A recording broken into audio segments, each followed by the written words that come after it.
Good evening, everyone, and thank you for listening in once again. I'm your host, Kelly Michael Williams, and this is Black Politics Today.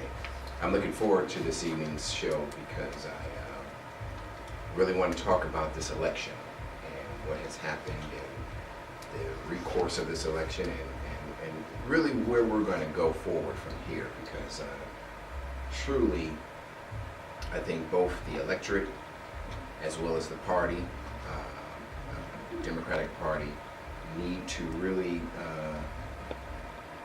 take a step back and think about what happened and what didn't happen. And not so much that, Democrats should have won or should have done this, that, or the other, but to a certain extent that should have happened. There's a lot of things that did not occur that should have occurred, in my opinion. And a lot of things that did occur, but just, didn't work out in our favor. But it seems to me that education is the key to making sure that the electorate goes out and vote. If in fact, as the president suggested in his press conference, only 1/3 of those eligible to vote went out and voted, that's a problem, especially when we're looking at African Americans, minorities, and in general, anyone, because truly, this thing about voting, this constitutional right that we have to go and vote and not exercising, especially in the Black community, is just, to me, is ridiculous. It's disenchanting, it's disheartening, it's frustrating.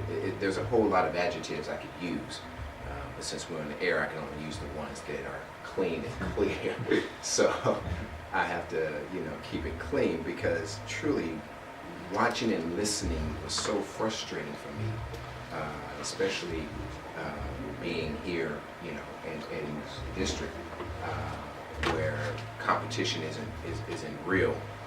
It's hard. Being back in California, it was every election was a key election, and every election is always a key election because there's always something that's going to impact us through that election process. But as we always do, before we get started too far into, before I get too far in, I always have to do what I feel is necessary, and that's to thank my Lord and Savior, Jesus Christ, for this opportunity to come before you again, once again, on this air, and to provide this show to you. Because truly, without him, I would not be here. Without him, I wouldn't have had the vision to even embark on this journey of providing economic, social, and political insight into what's really going on in our political process and helping educate and inform more African Americans and people of color to understand exactly how powerful and how necessary their participation in this process is.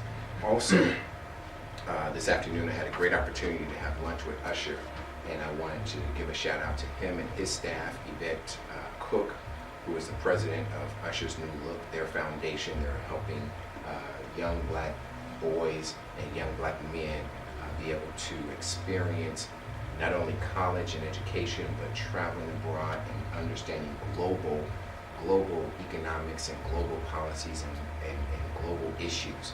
I want to thank them. Also Grace, who sits on his board, and Usher himself.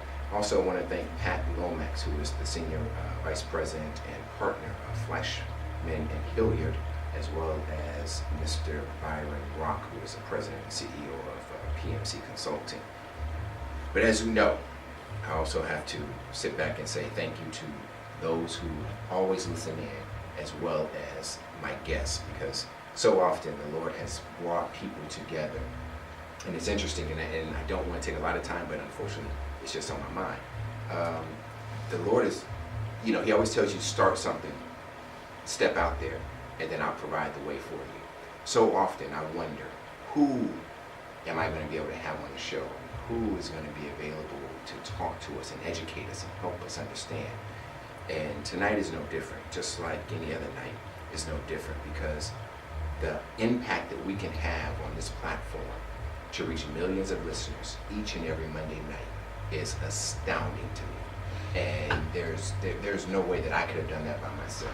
And there's no way that the people who constantly inquire, go to our website, follow us on Twitter, like us on Facebook, or just call me and say, hey, there's this that you need to look at. You need to go and call this person and talk to them about this, or you need to reach out to this person and talk to them about that.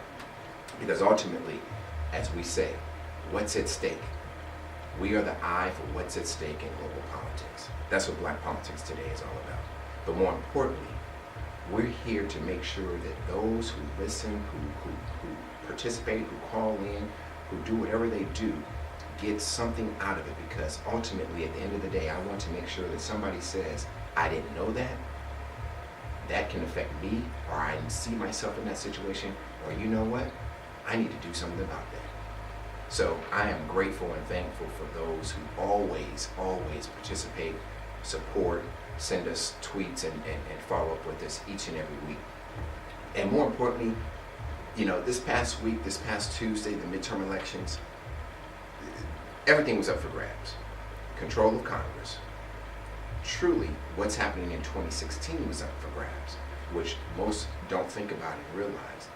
But also, the president's legacy and what he will be able to accomplish over the next 2 years. The results of Tuesday's elections will have a definite impact on the 2016 election, as well as the potential of at least 3 Supreme Court justices that may come up in terms of retirement and then new appointments. And what happens is during that time, which I'm going to talk to my guest about, is during these midterm elections and the election of new senators, those things are crucial, because right now you have Harry Reid deciding whether or not he's going to bring up some nominations, because there are some 100 nominees that are sitting there in the wings that have not been confirmed, haven't even been brought to the floor for confirmation or anything of that nature. And now he's trying to decide who he's going to send out there and who he's going to put out there and get started. And that's going to be tough, because Republicans have no reason to do anything that he wants right now, none whatsoever. And we're going to discuss that even further, because right now we're looking at the GOP had captured 70% of all the state legislatures, and they own 60% of the governorships. The Democrats got to be scratching their heads trying to figure out what's going on. So my question of the day is this: why did the Democrats run from the accomplishments of the past 6 years and fault the president for their losses?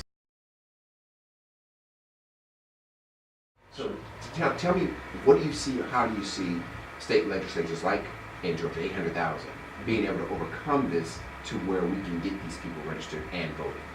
Well, Kelly, again, thank you for having me on today. I always enjoy the conversation with you. And I think everyone in our community benefits from having shows like this that are providing the knowledge that folks need to be able to make informed decisions and to participate in our civic process. This, I think, the continuation of kind of the narrative where voter ID laws are being passed by Republican state houses, where Republican state houses are limiting early voting or putting more constraints as opposed to doing things that are seen as buttressing or improving voter participation. This whole narrative is just bad strategy by the Republican Party. The Republican Party has not gotten more than 12% of the African American vote in a major election since 1996. This year, they inched up a little bit and got 10%. Yeah, exactly. You know, up from 6%. You know, 4 years ago, it was 2010. I think they got 6%. Yep. And then they got 10% this time. Yeah, but to me, it's so simple. If you want to pass these laws and say, okay, we're here to protect the integrity of the ballot, we're here to ensure that people that shouldn't be voting are voting, we're here to make sure that the right votes are counted, then what you do is to combat the narrative that you know is going to come from Democrats, that Republicans are trying to limit certain people from voting. You say, we're going to make these necessary provisions, we're going to put extra money in the budget so that DMV offices can stay open later, we're going to get people transportation to and from, we're going to make whatever provisions necessary to ensure that people can actually go and get the necessary ID. But you don't see that happening, and when you don't see that happening, Republicans simply leave themselves open, whether it's justified or not, whether they have good intent or not. Republicans leave themselves open to the constant narrative that they're trying to limit folks from voting, certain groups from voting. And so in order to combat that, I think folks that are representatives in state houses, like Ms. Abrams, are going to have to work on, if they can, passing appropriations bills that are adding that money necessary to be able to get the word out and then to be able to keep the offices open, and then being able to pass pieces of legislation that ensure that despite the law, folks are going to have the provisions necessary to be able to get what they need to get and be able to vote. And I think that's the way you're going to have to move forward, because as you said at the beginning, some 70% of state houses are now in control of Republicans, and they can 60% of the governorship. Yeah, and they can and always, those are the ones that are taking control and taking over, because in every I talk about this all the time, and it's not just the midterms, it's every election, because Sure. they stagger, just like the Senate and everything else. So some races, some states are going to have governorships and states up, and the other ones are going to have other ones up. And unfortunately, we don't understand, or we don't pay attention to recognizing that the GOP puts together a 10-year plan, and they put that strategy out there to work for 10 years. Brendan, I want to ask you and have you chime in here, because what Representative Abrams was saying was that, she didn't feel that the lack of participation was due to apathy, which I can, agree with in some part, because true enough, if I'm not educated on something, I just decide I'm not going to do it, or if I don't feel I'm getting anything out of it, I won't do it. But isn't that also a part of apathy? Because shouldn't that responsibility be on me in some portion of trying to go out and get that information? Because when I look at it, it's one of those things where I can't wait to be fed any longer. I'm no longer a baby. I need to go out there and get the information I need. When I want to buy a car, I go out there and find out. Yeah. When I want to buy a house, I go out there and find out. Politics, the only thing we do is sit back and wait for somebody to tell us about. So talk to me. I mean, I understand what she's saying, and I agree with it to a certain point, but I think there's still some apathy out there. Yeah, well, at Impact, we especially focus on young professionals of color who want to work in politics and policy. Just a couple weeks ago, Harvard University came out with their annual poll of millennials that the Institute of Politics does, and that poll had some, I think, striking numbers in terms of apathy with the political process. The poll asked, do you agree that community service is an honorable thing to do? You get 70%. You ask, is running for political office an honorable thing to do? You get 30%. And so I think, in particular for millennials, for younger people, there has to be an education process, and then there has to be a process by which we are showing young people, and everyone in the population in general, but in particular for young people, showing them that, yes, being a part of the political process, yes, civic engagement, yes, interacting with government is an honorable thing to do. Yes, it is something that can get tangible results for you personally, and more importantly for your community and our nation. And yes, it's something that you need to invest time in learning about it, and invest time in doing. And so I think it kind of falls on organizations like Impact, and falls on folks that are in the political arena, whether they're elected or not, to continue that education process. And I definitely agree with what Representative Abrams said in terms of folks making a choice. Right. However, I do believe that there's a significant number that choose not to. Yeah, when faced with a choice, right, or just choosing not to. My approach to elections, especially trying to get to majority and the Deep South, is that you have to look at by how little you lost this time. And what Michelle Nunn accomplished was actually, she didn't win that race, but she lost by the smallest margin since 2002, which was the first time Democrats lost statewide elections. She actually outperformed President Obama's 2008 and 2012 numbers. And that, for the state of Georgia in an off-year election, is extraordinary. I think we all got very excited because a Senate race in Georgia should not be competitive at this point. Demography is changing, but it hasn't changed sufficiently. And what Michelle signaled, what this election signaled, was that we were getting closer. And while, yes, she did come in at 45%, it's actually the highest we have seen, and she lost by under 200,000 votes, which is also a fairly strong high water mark for us. What it signals is that we have to continue to turn out more voters. You can either change ideology or you can change behavior. This election requires that our candidates try to do both. And what we found is that you can't change ideology. People who are adamantly opposed to having affordable health care, people who are adamantly opposed to fixing income inequality, those folks were not going to vote for her. And she tried hard to articulate clear reasons why they should, and they rejected it. But what we did change was behavior. We had the highest African American turnout in an off-year election in the history of the state of Georgia. We actually performed at 29%, which is higher than we did in 2010 and is on par with what we did in 2008 when President Obama was at the top of the ticket. And so while most people came out of that election saddened and defeated, I was actually quite buoyed by it because this was a gift year. This is an opportunity for us to look at our infrastructure and figure out where we have to go. What we have to do is continue to boost that African American turnout. We're now 31% of the voting population. We should be able to vote at that range. We need to boost the Latino and Asian population. That gets us closer. And then we have to encourage particularly single white women and young people to vote in every election. He had a message. It wasn't a articulate message. It wasn't anything that was of substance. It was just get rid of Obama. I'm against Obama, stop Obama. Anything about Obama, don't do Obama. Anything and everything was just Obama, Obama, Obama. And for their base, that's all they needed. But for progressives, you know, we need much more than that. When we think about it and look at this, because these are some of the things that just are crucial for me when I think about it. And Brandon, talk to me about this, because you're coming into a session now. We have this is November 10th, right? So they're going to take their December recess in 3 weeks, right?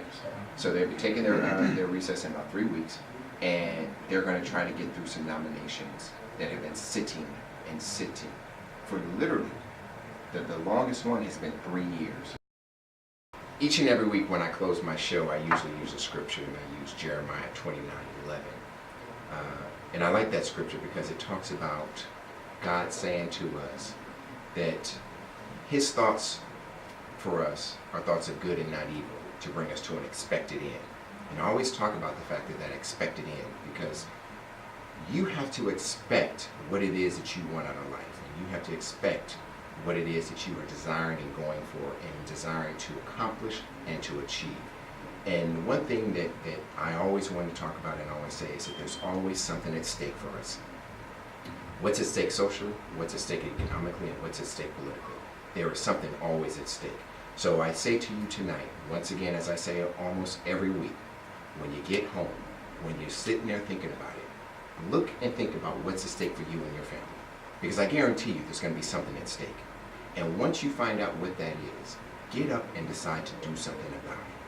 Whether it be for your children, whether it be for you, whether it be for your family, your parents, whatever it is, you need to get up and start moving forward and acting on what's at stake. Because I told you last week, you know, we're moving into a new era, and with the GOP majority, we could see more of these type of Jim Crow laws coming back that were back, you know, that were supposed to be gone years ago, but have now found their way back into our legislative system to where we're having to pay for ID to vote, which we shouldn't have to be doing. So I say to you, join us each week on Monday night from 7 to 8 p.m. Look out and understand exactly what's happening around you, because critical issues are coming up each and every week in your state legislatures all across this country. Thousands of bills are passed that you don't even know about, that you need to pay attention to. So follow my guest, Representative Minority Leader Stacey Abrams, or my guest, Brandon Andrews, and get involved in what's at stake for you in your life.